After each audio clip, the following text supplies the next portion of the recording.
ध्यान दो, last topic of this chapter, factors affecting photosynthesis. देखो, रेट ऑफ फोटोसिंथेसिस ऑलरेडी हमने लास्ट लेक्चर में देखा है। Quantum requirement, the number of quanta और photon required for the release of one molecule of oxygen is called as quantum requirement, that is 8 to 10 photons actually. The number of quanta required for the release of one oxygen molecule is called as quantum requirement, that is 8 to 10 photons. बात समझ में आई? और quantum इन क्या है कि भाई कितने oxygen release हो रहे हैं, बात समझ में आई कि नहीं? एक्चुअली इसको ऐसा भी कहा जाता है कि हमने 10 CO2 लिए और उसके बिहाफ में ऑक्सीजन कितने रिलीज हुए। तो क्वांटम यील्ड का मतलब है कि नंबर ऑफ ऑक्सीजन मॉलिक्यूल का आउटपुट कितना है इनपुट के हिसाब से। तो क्वांटम रिक्वायरमेंट और क्वांटम यील्ड दोनों इंपॉर्टेंट चीजें हैं। और आपको याद होगा हमने देखा था क्वांटम यील्ड जो होता है एक क्वांटा या एक फोटोन के लिए 0.125 होता है या 12.5% होता है। तो क्या हमने देखा है कल क्वांटम यील्ड जो है वो 0.125 या 12.5% होता है। क्लियर हो गया? ये चीजें हमने देख ली थी। अब फैक्टर्स अफेक्टिंग फोटोसिंथेसिस में क्या क्या चीजें हमें देखनी कि internal and external both factors affect photosynthesis.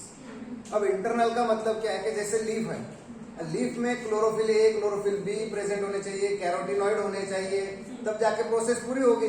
अब ऐसा मान लेते हैं कि लीफ में क्लोरोफिल ए प्रेजेंट ही नहीं है तो रिएक्शन सेंटर नहीं है तो कुछ होगा ही नहीं, वो तो मर जाएगा बेचारा, प्रोसेस ही होगा नहीं। बराबर है? Photosynthesis will never occur if chlorophyll A is absent. Chlorophyll A present है और बी एब्सेंट है, उससे बहुत ज्यादा फर्क नहीं पड़ना। बात समझ में आई? रेट कम हो सकता है एनर्जी ट्रांसफर का, पर फोटोसिंथेसिस नहीं होगा, ऐसा नहीं होगा। क्लोरोफिल ए अगर एब्सेंट है तो फोटोसिंथेसिस नहीं होगा। बात समझ में आई? एनसीईआरटी में टेक्स्ट बुक में एक क्वेश्चन भी है, एनसीईआरटी में टेक्स्ट बुक में एक क्वेश्चन भी है कि अगर क्लोरोफिल ए और क्लोरोफिल बी के कंपैरिजन में क्लोरोफिल ए खत्म हो गया तो क्या फोटोसिंथेसिस होगा? क्या नहीं होगा। फिर क्लोरोफिल बी काय के लिए है? तो chlorophyll B along with other molecule act as antenna pigment, they absorb light of various wavelength, transfer it to the photocenter or reaction center, ये उसका काम है। बात समझ में आई? क्लोरोफिल बी और कैरोटीनॉइड कम होंगे या क्लोरोफिल पिगमेंट कम होने से फोटोसिंथेसिस रुक नहीं जाएगा, रेट ऑफ फोटोसिंथेसिस कम हो जाएगा। अरे बात समझ रहे हैं क्या? बाद में क्वेश्चन पूछो, हम डिस्कशन करते पहले। अरे क्लियर हो रहा है क्या? एक पॉइंट।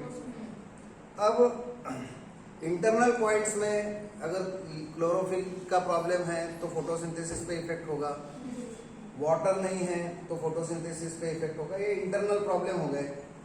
एक्सटर्नल प्रॉब्लम में क्या क्या आएंगे? एक्सटर्नल में भी वाटर है, अगर वाटर सप्लाई नहीं हुआ तो परेशानी हो जाएगी, क्योंकि वाटर तो सिर्फ फोटोसिंथेसिस पे इफेक्ट नहीं करेगा, वो तो पूरे प्लांट पे इफेक्ट करेगा। बराबर है? तो वाटर के तो डुअल फंक्शन है कि पूरे प्लांट पे करेगा, फोटोसिंथेसिस पे करेगा ही करेगा। समझ में आई बात? पर जो मेन 4 फैक्टर दिए हुए हैं एनसीईआरटी में, factors affecting rate of photosynthesis, factors affecting rate of photosynthesis में 4 फैक्टर है। एक सबसे पहला फैक्टर उन्होंने दिया है लाइट, दूसरा है कॉन्सेंट्रेशन ऑफ CO2, तीसरा है टेम्परेचर और चौथा है water. So light, CO2 concentration, temperature and water, these are the 4 external factors which are affecting the rate of photosynthesis। क्या आपको बात समझ रही है? बराबर टाका भिड़ रहा है? पक्का कंसेप्ट से, टाका कंसेप्ट से भिड़ाने का। हाँ? अब यहाँ पे कुछ अलग अलग पॉइंट्स है, कुछ एनसीईआरटी में नहीं है, कुछ एनसीईआरटी में दिए हैं।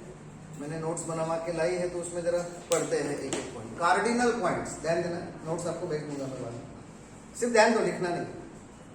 कार्डिनल पॉइंट्स, कार्डिनल पॉइंट्स है क्या है, जरा ध्यान दीजिए, एक एक पॉइंट समझेंगे। कोई जल्दबाजी हो रही है पढ़ाते वक्त, ऐसा कुछ हो रहा है कि मैं पढ़ा रहा हूँ मेरा और आपसे कोई इंटरेक्शन नहीं है, ऐसा कुछ हो रहा है कि मैं जो पढ़ा रहा हूँ वो सब दिमाग के